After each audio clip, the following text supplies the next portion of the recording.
हर हर महादेव, जय हनुमान, जय शनि देव सभी को। पितृऋण और पितृदोष अलग अलग होते हैं। पितृदोष का समाधान नासिक के पास त्रयंबकेश्वर में होता है।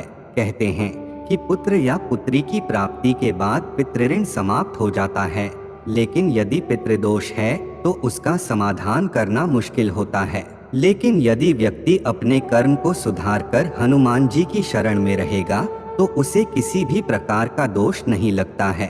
ऋण 3 प्रकार के होते हैं: देव ऋण, कृषि ऋण और पितृ ऋण। कहीं कहीं पर ब्रह्मा के ऋण का उल्लेख भी मिलता है। इस तरह 4 ऋण हो जाते हैं। शास्त्रों के अनुसार पितृदोष कई प्रकार का होता है। कुंडली की भिन्न स्थिति अनुसार जाना जाता है कि किसी जातक को पितृदोष हैं। कहते हैं कि पितृदोष के होने से व्यक्ति की आर्थिक उन्नति रुक जाती है, ग्रह कलह होता है, घर में कोई मांगलिक कार्य नहीं हो पाता है। कुंडली का 9वां घर यह बताता है कि व्यक्ति पिछले जन्म के कौन से पुण्य साथ लेकर आया है। यदि कुंडली के 9वें स्थान में राहु, बुध या शुक्र है तो यह कुंडली पितृदोष की है। कुंडली के 10वें भाव में गुरु के होने को शापित माना जाता है। 7वें घर में गुरु होने पर आंशिक पितृदोष माना जाता है। लग्न में राहु है तो सूर्य ग्रहण और पितृदोष, चंद्र के साथ केतु और सूर्य के साथ राहु होने पर भी पितृदोष होता है। पंचम में राहु होने पर भी कुछ ज्योतिष पितृदोष मानते हैं। जन्म पत्री में यदि सूर्य पर शनि राहु केतु की दृष्टि या युति द्वारा प्रभाव हो तो जातक की कुंडली में पितृ ऋण की स्थिति मानी जाती है। विद्वानों ने पितृदोष का संबंध बृहस्पति अर्थात गुरु से बताया है। अगर गुरु ग्रह पर 2 बुरे ग्रहों का असर हो तथा गुरु 4, 8, 12वें भाव में हो या नीच राशि में हो तथा अंशों द्वारा निर्धन हो तो यह दोष पूर्ण रूप से घटता है और यह पितृदोष पिछले पूर्वज, बाप दादा परदादा से चला आता है, जो 7 पीढ़ियों तक चलता रहता है। पितृबाधा: यदि आपके ग्रह नक्षत्र भी सही हैं, घर का वास्तु भी सही है, तब भी किसी प्रकार का कोई आकस्मिक दुख या धन का अभाव बना रहता है तो फिर पितृबाधा पर विचार करना चाहिए। पितृबाधा का मतलब यह होता है कि आपके पूर्वज आपसे कुछ अपेक्षा रखते हैं। दूसरा यह कि आपके पूर्वजों के कर्म का आप भुगतान कर रहे हैं। तीसरा यह कि आपके किसी पूर्वज या कुल के किसी सदस्य का रोग आपको लगा है। चौथा कारण यह कि कोई अदृश्य शक्ति आपको परेशान करती है। पितृदोष के उपाय कुछ इस प्रकार हैं। श्राद्ध कर्म अच्छे से करना चाहिए। दादा और पिता का अपमान नहीं करना चाहिए। अपने से बड़े लोगों का आशीर्वाद लेते रहना चाहिए। क्रोध और ईर्ष्या से दूर रहना चाहिए। परिवार खानदान के सभी पुरुष सदस्यों से बराबरी से सिक्के लेकर उसे शनि मंदिर में दान कर देना चाहिए।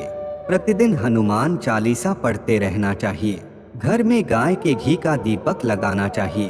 अतः तांबे के बर्तन में गौमूत्र और गंगा जल लेकर पूसा से घर में छींटा लगाना चाहिए। पितृ ऋण कई तरह का होता है।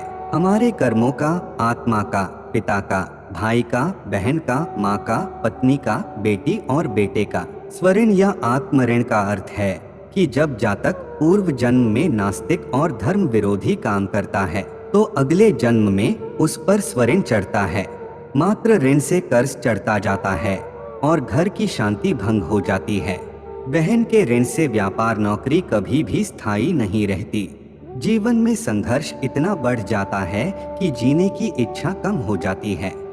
भाई के ऋण से हर प्रकार की सफलता मिलने के बाद अचानक सब कुछ नष्ट हो जाता है। 28 से 36 वर्ष की आयु के बीच कई प्रकार के दुख झेलने पड़ते हैं। पितृ ऋण के उपाय इस प्रकार हैं।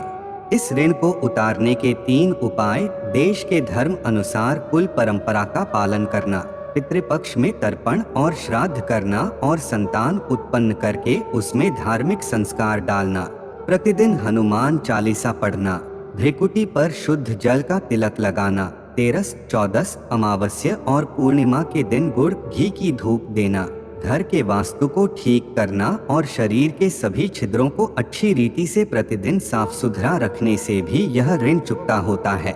ब्रह्मा ऋण: पितृ ऋण के अलावा एक ब्रह्मा ऋण भी होता है, जिसे भी पितृ ऋण के अंतर्गत ही माना जा सकता है। ब्रह्मा ऋण वो ऋण है जो हम पर ब्रह्मा का कर्ज है। ब्रह्मा जी और उनके पुत्रों ने हमें बनाया तो किसी भी प्रकार के भेदभाव, छुआछूत, जाति आदि में विभाजित करके नहीं बनाया, परंतु पृथ्वी पर आने के बाद हमने उनके कुल को जातियों में बांट दिया, अपने ही भाइयों से विभाजित कर दिया। इसका परिणाम यह हुआ कि हमें युद्ध, हिंसा और अशांति को भोगना पड़ा और पड़ रहा है। दूसरी ओर यह ऋण हमारे पूर्वजों, हमारे कुल, हमारे धर्म, हमारे वंश आदि से जुड़ा है। इस ऋण को पृथ्वी का ऋण भी कहते हैं, जो संतान द्वारा चुकाया जाता है। बहुत से लोग अपने धर्म, मातृभूमि या कुल को छोड़कर चले जाते हैं।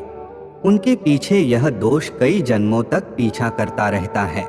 यदि कोई व्यक्ति अपने धर्म और कुल को छोड़कर गया है तो उसके कुल के अंत होने तक यह चलता रहता है, क्योंकि यह ऋण ब्रह्मा और उनके पुत्रों से जुड़ा हुआ है। ब्रह्मा ऋण के उपाय कुछ इस प्रकार हैं।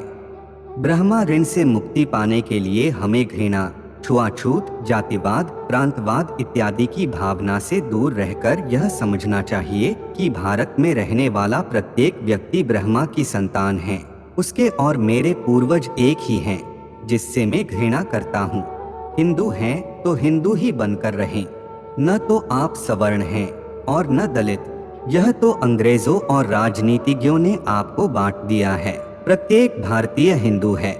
ब्रह्मा के पुत्र और मानस पुत्रों के बारे में आप विस्तार से पढ़ेंगे तो आपको इसका ज्ञान हो जाएगा कि हमारे पूर्वज कौन हैं।